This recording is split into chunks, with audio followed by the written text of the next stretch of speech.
La loi n'a pas été donnée pour diminuer le péché dans votre vie. La loi n'a pas été donnée pour vous libérer du péché. La loi a été donnée, comme il est dit juste ici, pour que personne n'ait rien à répliquer et que le monde entier soit reconnu coupable devant Dieu. En d'autres mots, les gens se trouvaient des excuses pour pécher et disaient « Mais tu ne comprends pas, j'ai été éduqué dans une famille dysfonctionnelle, j'ai été abusé lorsque j'étais enfant. » Il se trouve tout un tas d'excuses pour dire en substance « La raison pour laquelle j'ai péché, c'est à cause de ce qu'on m'a fait. » La loi ne fait pas ça. La loi met fin à cela. Elle met fin à toutes vos excuses et vous empêche d'essayer de justifier votre style de vie. La loi a amplifié votre péché et vous a rendu responsable indépendamment de ce que les autres vous ont fait. Peu importe ce que quelqu'un d'autre vous fait, vous avez le choix de devenir amer ou meilleur.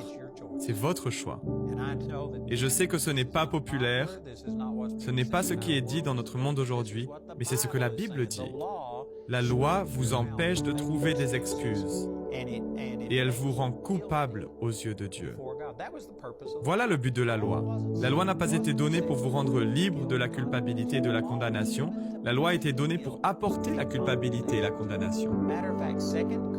D'ailleurs, 2 Corinthiens chapitre 3 verset 9 dit « En effet, si le ministère qui a entraîné la condamnation des hommes a été glorieux, combien plus glorieux est celui qui conduit les hommes à être déclarés justes par Dieu ?»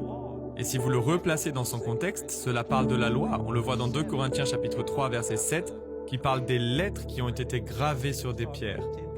Il est question des 10 commandements de la loi qui a été donnée pour vous rendre coupable aux yeux de Dieu. Si vous vous sentez coupable, si vous vous demandez comment Dieu peut vous aimer, comment pourrait-il un jour m'utiliser, vous vivez sous la loi.